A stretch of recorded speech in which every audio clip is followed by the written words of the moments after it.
9 విషయాలు ఎవ్వరికీ చెప్పొద్దు, వీలైనంత వరకు తప్పనిసరి అయితే తప్ప. ఆయువు, ఆయుర్దాయం గురించి చెప్పకు. నాకు జాతకం ప్రకారం 72 ఏళ్ళు ఆయుర్దాయం అండి అనకు.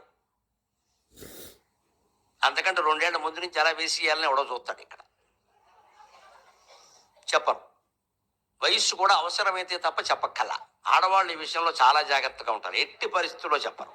విత్తం, డబ్బు గురించి కూడా ఎవరికి చెప్పొద్దండి.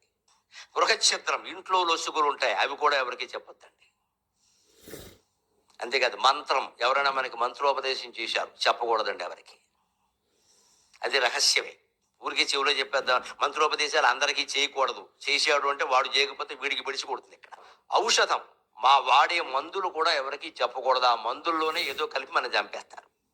9 విషయాలు ఎవ్వరికీ చెప్పొద్దు, వీలైనంత వరకు తప్పనిసరి అయితే తప్ప. ఆయువు, ఆయుర్దాయం గురించి చెప్పకు. నాకు జాతకం ప్రకారం 72 ఏళ్ళు ఆయుర్దాయం అండి అనకు. అంతకంటే 2 ఏళ్ల ముందు నుంచి ఎలా వేసేయాలని ఎవడో చూస్తాడు ఇక్కడ. చెప్పను. వయస్సు కూడా అవసరమైతే తప్ప చెప్పక్కల. ఆడవాళ్ళు ఈ విషయంలో చాలా జాగ్రత్తగా ఉంటారు, ఎట్టి పరిస్థితుల్లో చెప్పరు. విత్తం, డబ్బు గురించి కూడా ఎవరికి చెప్పొద్దండి.